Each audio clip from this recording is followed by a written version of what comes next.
बिस्मिल्लाहिर्रहमानिर्रहीम। आज हमारे माशरे में सबसे बड़ा मसला रूहानी मसाइल बन चुके हैं।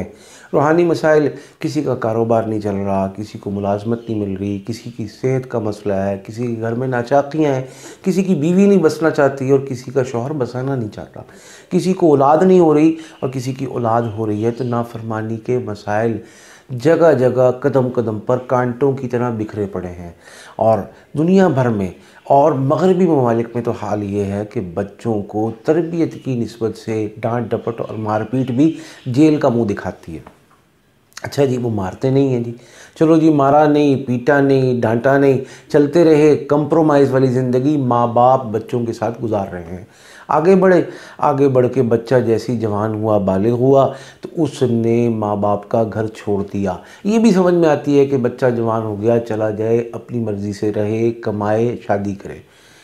लेकिन एक इससे भी दर्दनाक अलमिया ये है कि लड़की चली जाती है और उसको कोई पूछने वाला नहीं होता, कहाँ जा रही हो, किसके साथ जा रही हो, कब आओगी।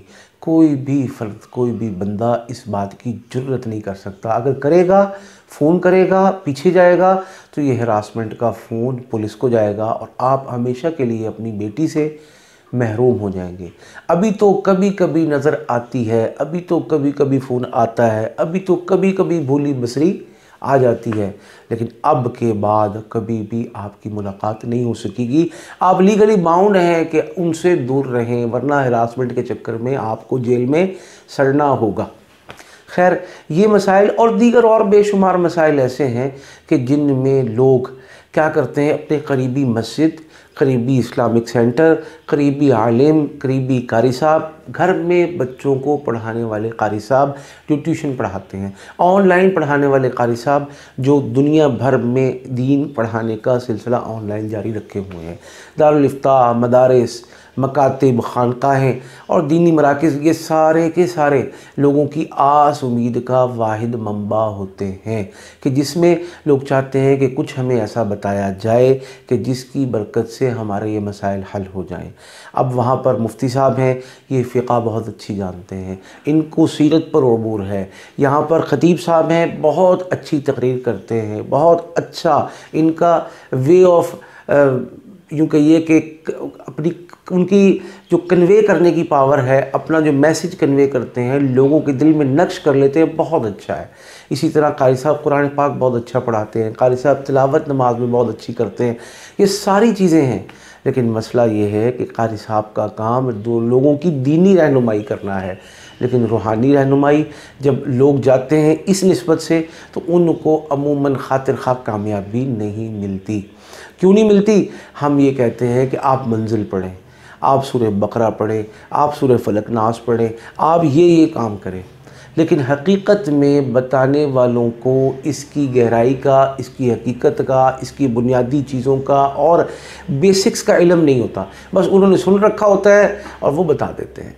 अब जब अल्लाह ने सबसे बड़ी रहमत, करम, फ़ज़ल उलमा, मदारिस, क़ुर्रा, हुफ़ाज़ पर कर रखा है, फ़ुक़हा पर कर रखा है इस ज़माने में भी, तो हमें कम अज़ कम लोगों के ईमान को बचाने के लिए गलत मसलक, गलत मज़हब, हत्ता कि उनके दीन और इज़्ज़त को महफूज करने के लिए ऐसे रूहानी बुनियादी उलूम सीखना ज़रूरी है, जिसकी बरकत से अगर आप इंडिया में हैं तो हिंदुओं सिखों से बचा लें, अगर आप मगरिब में हैं तो ईसाइयों यहूदियों से बचा लें और एथिस्ट से बचा लें, और अगर आप पाकिस्तान में हैं तो पाकिस्तान में अगर आप किसी मसलक से हैं तो भाई दूसरे मसलक वालों से बचा सकें।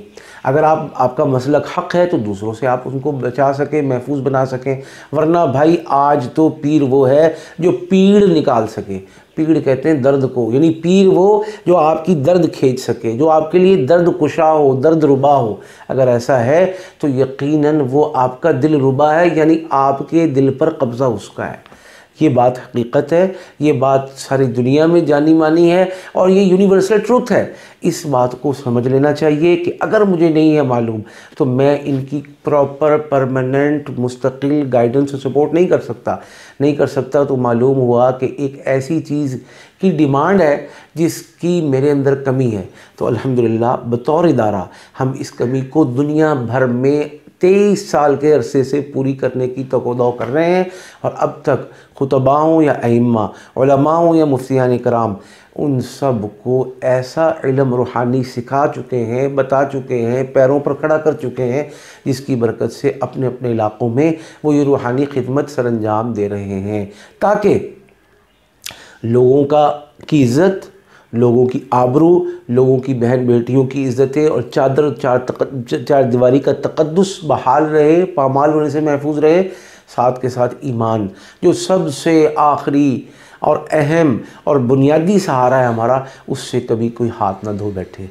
लिहाजा मैं अब तक इतने लोगों को देख चुका हूँ, सुन चुका हूँ कि जी मेरी बेटी घर छोड़ के चली गई, मेरी बेटी किसी गैर मुस्लिम के साथ चली गई, मेरी बेटी किसी हिंदू के साथ चली गई, मेरी बेटी किसी एथिस्ट के साथ चली गई। ये सब कुछ चल रहा है दुनिया में, ये है, हकीकत है। जब ये हकीकत है तो हम आंखें बंद करके इससे मुंह मोड़ नहीं सकते। अपनी बेटियों बहनों की इज़्ज़तों और ईमान का सौदा नहीं कर सकते तो इसके लिए क्या करना है? इसके लिए गोली और बंदूक की ज़रूरत नहीं है। इसके लिए आपको रूहानी ताकत की ज़रूरत है, आपको उनको रूहानी तरबियत की ज़रूरत है, खुद इतने मजबूत होने की ज़रूरत है कि लोगों को पता हो कि अगर ये मसला हो गया तो हमारे इस्लामिक सेंटर में मौलाना साहब, हमारे मदरसे में कारी साहब, हमारे मदरसे में मुफ्ती साहब, और हम जिस दुनिया के ख़ित्ते में अमेरिका से ऑस्ट्रेलिया तक रहते हैं, वहाँ पर ऐसे लोग मौजूद हैं कि जिनको हम अपना दुख दर्द बताएंगे, वो उस दुख दर्द को कशीद करने की, खींचने की और निकाल लेने की ताकत, सलाहियत, इस्तेदाद से माला माल हैं। अल्हम्दुलिल्लाह यही चीज़ और यही बात और यही पैगाम अब तक लाखों तक पहुँचा है। अल्लाह ने करम फरमाया है और बेशुमार अइम्मा, उलमा, मुफ्तियान कराम और कुर्राए कराम इस काम को सीख चुके हैं, ताकि वो अपने माशी सूरत हाल को बेहतर बनाते हुए लोगों के ईमान की हिफाजत का वो फरीज़ा सरअंजाम दे सकें कि जहाँ जो उनके ज़िम्मे है। क्यों? अगर नमाज मेरे ज़िम्मे है पढ़ाना, तो लोगों का ईमान बचाना भी ज़िम्मे है। ईमान बचेगा तो नमाज बाकी रहेगी, ईमान चला गया तो नमाज बाकी नहीं रह सकती। अगर लोगों का मस्जिद तक खींच लाना मेरे ज़िम्मे है, तो जो लोग मस्जिद से ये मसला मालूम करके कि मंजिल पढ़ो और पढ़ने के बाद नाकामी के बाद वो चले गए हैं, छोड़ गए हैं, तो भाई अब ये मस्जिद नहीं आएंगे। लिहाजा मस्जिद से इंटैक्ट रखना, बरकरार रखना, जोड़े रखना और इनका राब्ता रखना, इस सब के लिए ज़रूरी है कि हम उनको रूहानी खिदमात बाहम पहुँचाने और मुहैया करने की सलाहियत, इस्तेदाद से माला माल हों। अब ये कैसे होगी? इसके लिए एक पूरा प्लान है अल्हम्दुलिल्लाह हमारे पास कि इलाज कैसे किया जाएगा रूहानी, उसके बाद उनको हिफाजत के हवाले से कैसे सिक्योर और महफूज बनाया जाएगा, उसके बाद कोई दुश्मन है तो उससे निजात कैसे मुमकिन है हमारे मरीज़ की, हमारे साइल की, हमारे भाई बहन की, और क्या ऐसा तरीक़ा किया जाए कि आइंदा वो ख़ुद रूहानी तौर से पैरों पर खड़े हो जाएँ। उसके लिए सब कुछ अल्हम्दुलिल्लाह हम सिखाते हैं, बताते हैं, और पूरी दुनिया से लोग, बहन भाई और उलमा, अइम्मा, मुफ्तियान निज़ाम हमारे लिए दुआ करते हैं। उन्हीं की दुआओं की बरकत से हम और हमारी टीम न सिर्फ तरक्की कर रही है, बल्कि आपके दरवाज़े पर खुशकिस्मती दस्तक दे रही है। अब इस पर लब्बैक कहना, आगे बढ़ना, ये हम सब का काम है। अगर हमने इस पर लब्बैक कह लिया तो इंशाअल्लाह हम उन लोगों में लिखे जाएंगे कि जो ईमान अमल की मेहनत कर रहे हैं और अपने ईमान अमल को बचाते हुए लोगों को बचाने और तरक्की दिलाने की कोशिश कर रहे हैं। अल्लाह पाक हम सब का हामी और नासिर हो।